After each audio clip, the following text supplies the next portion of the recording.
خطبہ نہیں لگنا چاہیے. خطبہ نہ لگانا سازش کی بو آنے کی مکمل دلیل ہے. یہ خطبہ کیوں نہیں لگایا؟ لوگوں کو پتہ چل جائے گا، آنے والی نسلوں کو پتہ چل جائے گا. پھر وہ یہ کہیں گے کہ اتنی بڑی ہستی کی قبر اس طرح چھوڑی ہوئی ہے، جبکہ ہمارے ملک کا جو قائد مرا اس کی قبر پہ تو ایسی زبردست مزار بنا ہے. مثلا جو کراچی میں رہتے ہیں غیر شیعہ، میں نام لینا نہیں چاہتا، بہتر بھی نہیں ہے ذاکری کے اعتبار سے کسی مذہب کا کھلم کھلا ایسے نام لے دوں کچھ خاص مقامات پہ. اگر دیکھا جائے وہ کہیں گے ہمارے ملک کا قائد کا وہ آپ دیکھو اتنی بڑا حصہ ہے ماشاءاللہ سے، اتنا بڑا مزار ہے، اور وہاں گارڈ واڈ بھی کھڑے کر دیے گئے، اور اس کا حق ہے کہ اس نے اتنا بڑا حصہ اتنے سارے لوگوں کے لیے کا اتنا زمین کا ٹکڑا، اتنا سا زمین کا ٹکڑا اتنے سارے لوگوں کے لیے بنایا، تو اتنا بڑا مزار. اور جو اسلام لے کر آیا تو اس کی بیٹی کے لیے کتنا بڑا ہونا چاہیے تھا. مسئلہ یہی ہے کہ خطبہ کیوں نہیں لگایا گیا. چلیں ایک لمحے کو مان لیں خطبہ تو لگاؤ. تو اس وجہ سے اس خبر کو ڈھایا گیا. کب؟ 21 اپریل 1925 یا 26 1344 ہجری 8 شوال. یاد رکھیے گا 21 اپریل 1925 یا 26 دونوں تاریخیں کتاب میں لکھی ہیں. اور یہ جس کتاب میں لکھی ہے میں حوالہ دیتا ہوں کہ کتاب کا نام ہے تاریخ جنت البقیع، جسٹس حسن رضا غدیری کی جو ایران کے بہت بڑے جسٹس رہے ہیں ان کی کتاب ہے. اس میں لکھا ہوا ہے، اور صرف لکھا ہوا نہیں ہے، تصویریں بھی ہیں. مزارات کی تصویریں بھی یہ پہلے تھے. تو بولے بھائی آپ نے جیسے آج لوگوں نے جرت کر کے یہ تک کہنا شروع کر دیا ہے کوئی کربلا نہیں تھی، یہ شیعوں کا بلا وجہ بنایا افسانہ ہے. جب اتنا بڑا واقعہ افسانہ ہو سکتا ہے تو جنت البقیع کو افسانہ نہیں کہہ سکتے.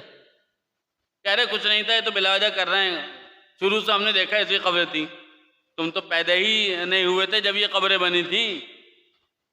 تو آپ جو تصویریں دکھائیں گے یہ تصویریں کتاب میں ہمارے پاس ثبوت ہیں، ہم تاریخ کو نہیں بھولتے نہ جھٹلاتے نہ انحراف کرتے ہیں. یہ تصویریں یہ مزارات تھے.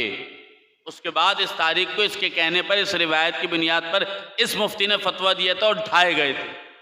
آپ سمجھ رہے ہیں؟ یہ معاملہ تھوڑا سا اپنے ذہن میں رکھیں سب. ارزان قبر کو اگر باقی رکھ دیا جاتا تو یقیناً لوگ آ کے سوال کرتے اس کو کس نے مارا. لوگ آ کے سوال کرتے کس طرح مارا. جب سوال کرتے کس طرح مارا تو بتایا جاتا کہ بس رسول اس دنیا سے رخصت ہوئے، 28 صفر کو پہلی ربیع الاول کو جنازہ دفنایا گیا، 4 یا 5 ربیع الاول کو فاطمہ کے دروازے کو آگ لگا دی گئی. یعنی اتنا شدید بیر تھا، بغض تھا، نفرت تھی کہ رسول کا خیال نہ کیا گیا، رسول کی بیٹی کے دروازے کو جلا دیا گیا. اور ایسا نہیں ہے کوئی یہ نہیں کہہ سکتا ہمیں پتہ نہیں تھا. سیدہ نے حجت تمام کی تھی، اس دروازے کو آگ لگاؤ گے کہ جہاں حسن و حسین رہتے ہیں جو جوانان جنت کے سردار نے کہا ہمیں نہیں پتہ، علی کو باہر نکالو. تو اس دروازے کو آگ لگاؤ گے کہ جہاں نزول ہوتا ہے ملائکہ کا، کہا علی کو باہر نکالو ہم آگ لگائیں گے. کہا اس دروازے کو آگ لگاؤ گے کہ جہاں آیات قرآنی اترتی ہیں، کہا علی کو باہر نکالو ورنہ ہم دروازے کو آگ لگائیں گے. اب سیدہ نے عجیب جملہ کہا اس دروازے کو آگ لگاؤ گے کہ جہاں فرشتے بغیر اجازت داخل نہیں ہو سکتے.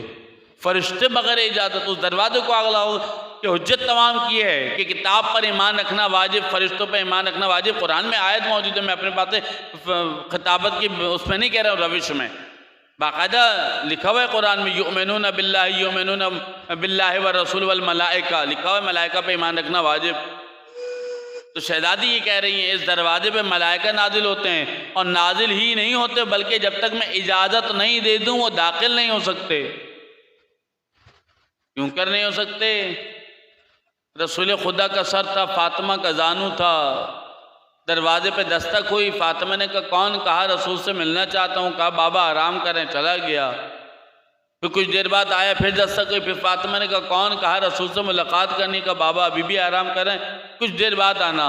وہ چلا گیا. جب کچھ دیر بعد آیا اور تیسری مرتبہ دستک کی، اب فاطمہ کی آنکھوں میں آنسو آئے اور آنسو چہرہ مبارک رسالت پر گرے. تو رسول کی جیسے ہی آنکھ کھلی کیا دیکھا؟ اکلوتی بیٹی عابدہ. کہا بیٹا کیا بات ہے؟ کہا بابا آنے والا ہے، تیسری مرتبہ آیا، میں کہہ چکی ہوں آپ آرام کر رہے ہیں، بھائی اتنا سنت ہے رسول نے کہا بیٹا یہ جو آیا ہے یہ تیرا اعجاز ہے جو اجازت دے رہا ہے، یہ کسی کے دروازے پر اجازت نہیں لیتا۔ بابا یہ کون ہے؟ کہا یہ ملک الموت ہے جو تمہاری وجہ سے تم سے اجازت لے کے آ رہا ہے، اس وجہ سے کیونکہ خدا نے کہا ہے فاطمہ کی اجازت کے بغیر داخل نہیں ہونا اس گھر میں۔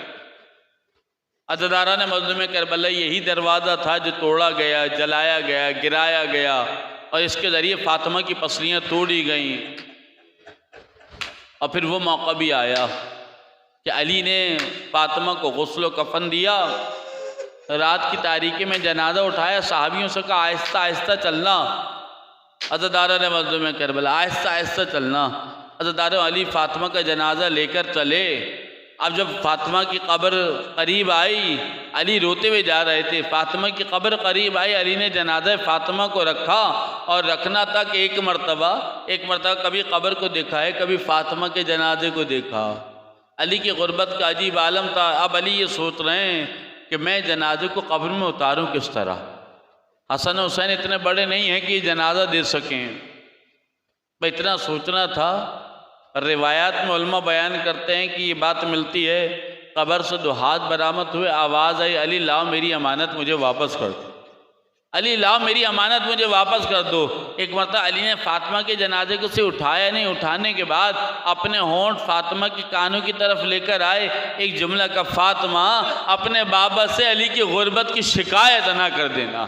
اے فاطمہ تم نے میرے گھر میں چکیاں اتنی پیسی کہ ہاتھوں میں چھالے پڑے، اے فاطمہ تم نے میرے گھر میں کام اتنا کیا کہ تمہارا لباس میلا ہوا، پانی اتنا بھرا کہ کندھے پر نیل پڑا، اے فاطمہ تمہارے اوپر اسی گھر میں اتنا ظلم ہوا کہ پسلیاں تمہاری توڑی گئیں، اے فاطمہ محسن تمہارا میرے ہی گھر میں چاہیے۔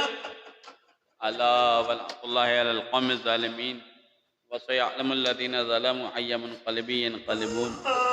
پروردگارہ ہماری اس قلیل ترین عبادت کو اپنی بارگاہ میں قبول و مقبول فرما۔ السلام علیکم، چینل کو لائک، سبسکرائب اور شیئر ضرور کریں تاکہ ہماری آنے والی ویڈیو آپ تک پہنچ سکے۔